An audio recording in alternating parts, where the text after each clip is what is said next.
on my own, so I gotta get through it. And the only thing I know is to love what I'm doing. Never give up, never slow, till I finally prove it. Never. Warahmatullahi wabarakatuh. Nama saya Irwan Dermawan Susanto dengan NPM 200 401 108. Ya teman-teman, kali ini kita akan belajar tentang analisis laporan keuangan dengan menggunakan dua metode. Yang metode pertama di mana analisis perbandingan, dan metode kedua yaitu common size, di mana dua metode ini kita menggunakan neraca dan laporan laba rugi. Ya, sebelumnya analisis kooperatif atau analisis perbandingan adalah teknik analisis yang dilakukan dengan cara membuat perbandingan antara elemen laporan keuangan yang sama untuk beberapa periode yang berurutan. Tujuannya adalah untuk memperoleh gambaran tentang arah dan kecenderungan tentang perubahan yang mungkin akan terjadi pada setiap elemen laporan keuangan di masa yang akan datang. Dan manfaatnya sendiri untuk memprediksi tentang kemungkinan yang akan terjadi pada setiap elemen laporan keuangan di masa yang akan datang. Baik, di sini kita akan menganalisis laporan keuangan dari PT Panca Mitra Multi Perdana Tbk dengan kegiatan usaha utama yaitu industri pengelolaan udang, pembekuan udang, dan perdagangan, di mana perusahaan ini bertepat di Surabaya, Jawa Tengah. Di sini kita akan menganalisis dua periode yaitu 2019 dan periode 2020. Nah, di sini kita akan mulai dari aset lancar, di mana dari aset lancar ini ada beberapa item. Yang pertama kas, piutang, persediaan, dan uang muka dibayar di muka, di mana total dari aset lancar pada tahun 2019 ini adalah 183.483.230 rupiah, dan di tahun 2020 181.256.725 rupiah. Di sini terjadi selisih atau perbandingan dari data ini, yaitu 2.226.505 rupiah dengan 1,21 dengan jumlah rasio 0,98. Bisa dikatakan di sini terjadi penurunan yang disebabkan oleh piutang usaha, di mana di tahun 2019 di mana disebabkan oleh kas. Pada tahun 2019 itu 4.580.405 rupiah, dan di 2020 itu 2.114.460 rupiah. Nah, lanjut ke yang kedua adalah aset tidak lancar, di mana di sini ada uang muka pembelian aset, aset tetap, taksiran tagihan, dan uang jaminan.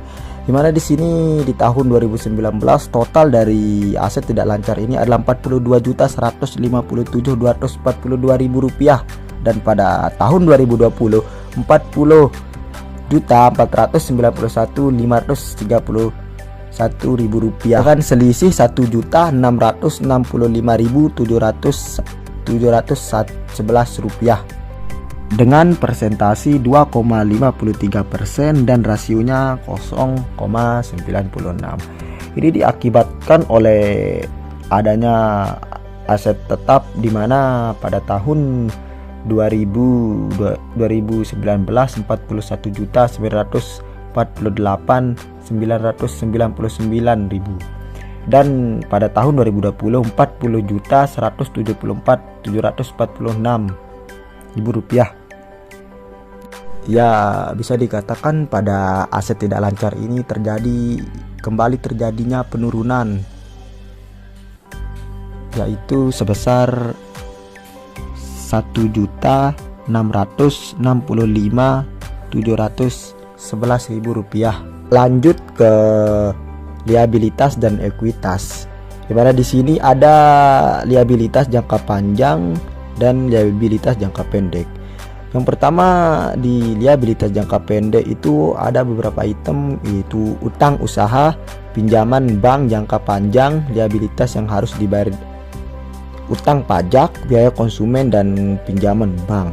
Dimana di sini adalah totalnya dari tahun 2019 adalah 176.725.886.000 dan di 2020 adalah 169.144.748.000 dengan jumlah selisih 7.581.138.000 dengan persentasi 2,31% dan jumlah rasio 0,95. Bisa dikatakan terjadinya penurunan utang di perusahaan ini pada tahun 2019 ke tahun 2020 yang disebabkan langsung oleh pinjaman bank jangka pendek pada tahun 2019 itu adalah 157.416.690.000 dan di tahun 2020 adalah 153.251.000. Lanjut ke liabilitas jangka panjang. Di sini ada liabilitas imbalan kerja dan utang pihak berelasi. Dimana di sini pada tahun 2019 jumlahnya adalah 7.549.071.000 dan pada tahun 2020 7.272.410.000. Dimana di sini terjadi penurunan utang dan jumlah rasionya dan jumlah persentasinya di sini adalah 2,71 dan jumlah rasionya adalah 0,96. Penurunan ini disebabkan oleh liabilitas imbalan kerja yang dimana pada tahun 2019 itu cuma 1.576.330.000 dan pada tahun 2020 1.406.605.000. Nah, lanjut kita ke ekuitas, di mana ekuitas ini terjadi penambahan modal di setor pada tahun 2019 dengan jumlah 8.104.954.000 rupiah. Sama juga di tahun 2020 dengan jumlah yang sama dan juga ada terjadinya saldo di mana pada tahun 2019 adalah 20.269.988.000 dan di 2020 25.744.105.000. Di mana di sini dengan jumlah total liabilitas dan ekuitas pada tahun 2019 adalah 212.650.569.000 dan pada tahun 2020 210.266.217 rupiah dengan selisih 2.384.352.000 dengan persentasi 1,12 dan rasionya 0,98. Lanjut kita ke perbandingan neraca laba rugi, di mana di sini ada penjualan itu beban pokok penjualan. Dengan penjualan itu pada tahun 2019 adalah 73.987.596.000 dan pada 2020 83.344.414.000 dengan jumlah selisih 9.356.818 rupiah dengan jumlah persentasi 12,6 dan rasio 1,12. Kalau beban pokok penjualan bisa langsung dilihat. Lanjut di sini ada total beban usaha, laba operasi, laba sebelum manfaat, beban pajak penghasilan, total beban pajak penghasilan, laba tahun berjalan. Di sini ada total dari semuanya adalah 5 juta pada tahun 2019 adalah 705.887.200 dan di tahun 2020 5.587.200 Rp474.117.000. Dan di sini banyak sekali terjadi selisih, yaitu selisihnya adalah Rp4.768.245.000 dan terjadi dengan persentasi 675,51.000 dan tingkat rasio 7,75. Nah, kita lanjut ke metode kedua, yaitu metode analisis common size, di mana analisis common size ini adalah teknik analisis yang dilakukan dengan cara membuat perbandingan antara suatu elemen laporan keuangan tertentu sebagai komponen dari elemen lain pada laporan keuangan yang sama. Di sini tujuan dari analisis common size adalah untuk memperoleh jenis gambaran tentang yang pertama itu komposisi dan proporsi investasi pada setiap jenis aktiva, struktural modal dan pendanaan, distribusi hasil penjualan pada biaya dan laba. Ya, dengan manfaat untuk menilai tepat tidaknya kebijakan operasi investasi dan pendanaan yang diambil oleh perusahaan di masa lalu, serta kemungkinan pengaruhnya terhadap posisi dan kinerja keuangan perusahaan di masa yang akan datang. Nah, di sini lagi kita akan menganalisis laporan keuangan dari PT Panca Mitra Multi Perdana Tbk dengan menggunakan common size itu. Seperti biasa, di sini ada keterangan tahun, persen dari subtotal dan persen dari total. Di sini cara kita untuk mencari persen dari subtotal itu adalah dengan mengalihkan contohnya kas, membagikan contohnya kas. Di sini adalah 4.580.405.000 dibagi dengan total aset lancar, yaitu 183.483.230.000 dikali 100. Seperti itu selanjutnya ke bawah.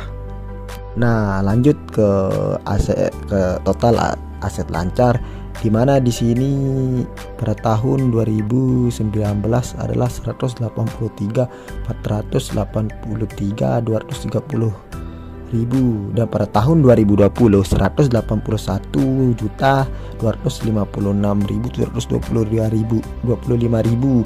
Di sini bisa dikatakan terjadi penurunan secara signifikan yang disebabkan oleh persediaan.